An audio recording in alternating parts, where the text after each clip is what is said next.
Hello everyone, this is RetroFuture and welcome to another rad review, and in this video we are going to be looking at Final Fantasy XII, the Zodiac Age for the PlayStation 4. A re-release of the original Final Fantasy XII back from the PS2. It's been remastered and redone and re-released for your gaming pleasure, and we're going to go through this game and I'm going to tell you all about it and give you my overall score at the end, so let's get right into it. Now the first thing I'd like to mention is that the gameplay that you see will not always sync up or match what I'm trying to talk to at that specific time. I just mostly have certain battles that I thought were fun or interesting, like Esper battles or maybe, a certain boss battle. But we don't have, I didn't record a whole lot of the storyline, cutscenes and stuff like that, so we're just going to have to make do with what we've got.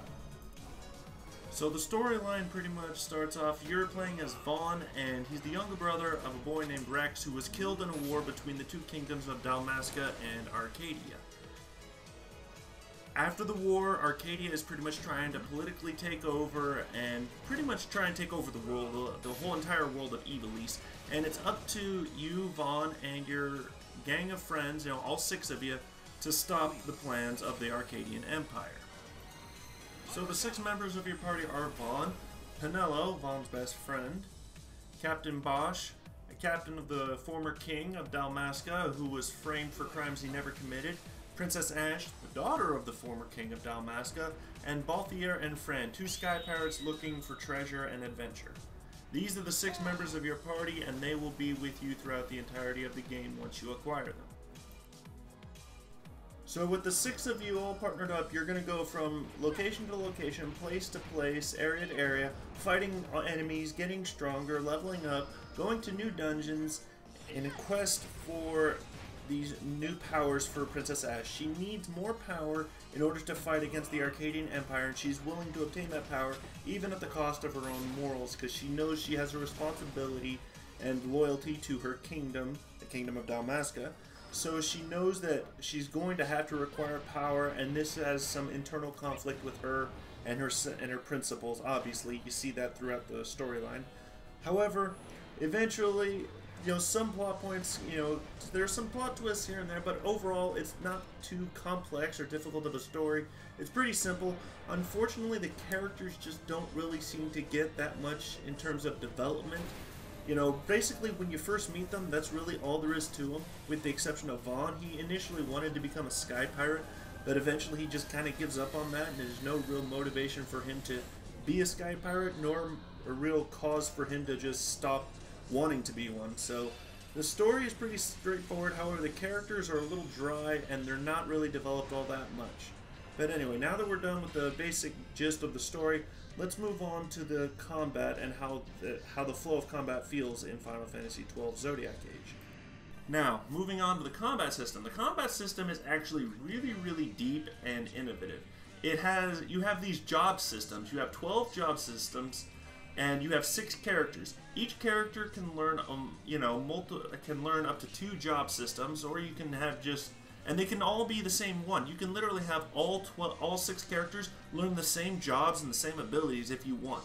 I recommend breaking them, spreading them out and making it so that every character knows something different, so you get access to a wide array of abilities, magic abilities, techniques, and stuff like that. I recommend that you do that.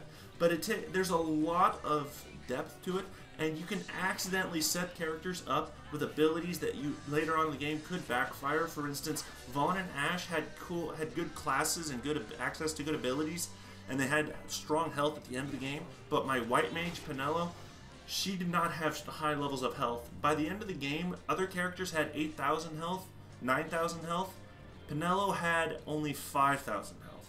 So Penelo was really squishy and killable towards the end of the game, especially when I was doing trial mode. So, do a little bit of research, look ahead and try and plan ahead and try and sort out who you want to have what responsibilities. Don't just assign classes, fleetingly. Put a little bit of effort into it. Take your time. Just because you unlock a class immediately does not mean you have to automatically assign it. And when it comes to, patience, not only that, but also be careful once you pick classes, then you unlock skills in that entire board. that, you know, each class has its own board, its own skill board essentially, and as you kill enemies and fight, you gain access to LP, you know, license points, and once you buy more licenses for more abilities, unlock better weapons, unlock better armor, once you gain access to all these, don't automatically buy something, because there are some abilities that you want to save or not purchase at the moment and purchase it later somewhere else on the board to get you access to better abilities, better weapons, better armor, better spells, and so on and so forth. So the license board is very, very, very deep and complex, but it's not like it's not beginner friendly. It's kind of beginner friendly, but there's more to it than just unlocking things as you go. You also have the ability to do quickenings. Quickenings are part of the mist aspect of the combat system. You know, you have your standard basic attacks and standard spells, and then you have mist abilities. Mist abilities rely on these on this bar that goes underneath the character's name. You see, underneath the character's names, you see these 3 orange bars that are cut off into 3 segments. Those are your mist charges. You can do certain abilities based on how many mist charges you have present. You can either summon espers or perform quickenings. Quickenings are kind of like magical attacks, however they're considered non-elemental attacks, and they're usually followed by a variety of cutscenes, mini cutscenes, and it's like a little mini game that you play, and it's really fun. Quickenings are actually a lot of fun. The summons and the quickenings are some of the more fun and entertaining aspects of the combat system, in my opinion. They make it fun, they make it worthwhile, and one of the trophies is to get the highest level of quickening chains. When you form chains of 1 charge quickenings, 2 charge quickenings, and 3 charge quickenings, when you form certain combos with all of them back to back to back to back within the allotted time given, you can form really powerful combos. And one of the combos that you need to get is Black Hole. It's a concurrence, it's an after effect essentially. And like I said, it's important that you learn quickenings and learn how to take full advantage of them.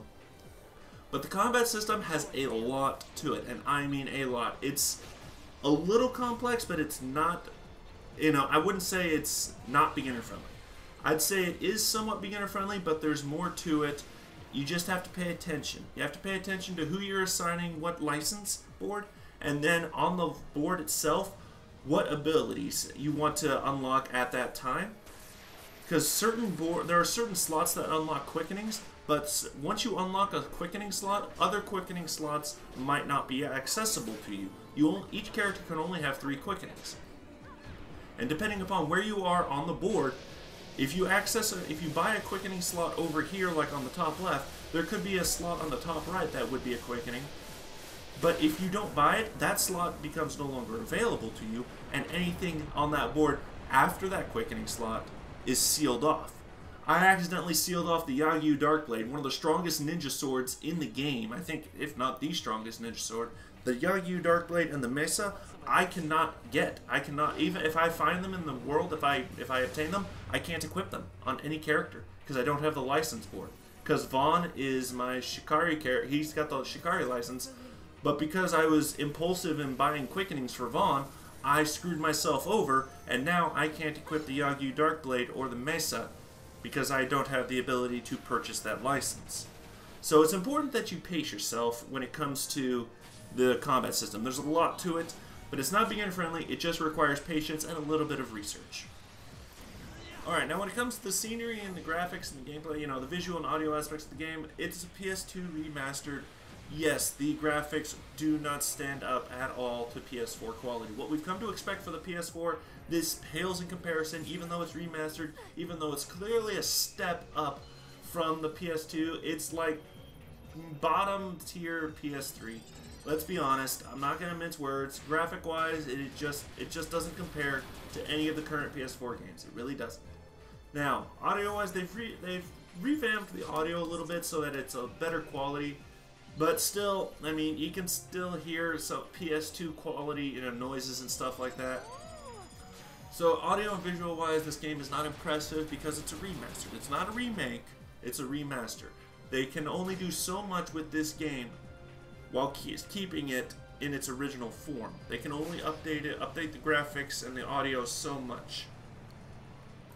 Now, there's not too much of anything else that I want to talk about in this game, other than just the overall fun factor. The overall fun factor is, this game appeals to me greatly. It's actually very nostalgic, And to be honest, I enjoyed playing this game more than I played Final Fantasy X remastered, which 10 is my favorite of all the Final Fantasy games. So I can't explain why FF12, the Zodiac Age, you know, I can't explain why I enjoyed it more than 10 being remastered. I don't know why, but for some reason they just did. And it's a good game, don't get me wrong. This is a great game. It's got a lot of heart and charm with some of the moments that you have in the game. But overall, this game has a good, solid fun factor, but it is a Final Fantasy game. It's an RPG. It's not going to appeal to everyone. So my overall score for Final Fantasy XII, the Zodiac Age, for the PlayStation 4, it gets a 7 out of 10. It's still an RPG. It's still a Final Fantasy game. I think it's a good remake. I think it does the original proud. It's just there are some aspects of this game that just don't appeal to everyone. The characters and the storyline aren't the greatest. The characters don't get the right amount of love or development that I would like them to. But other than that, this game is solid fun, and it gets a 7 out of 10. And that's going to conclude my rad review for Final Fantasy XII, the Zodiac Age. I thank you all for joining me. I hope to see you all again real soon. Peace out and take care.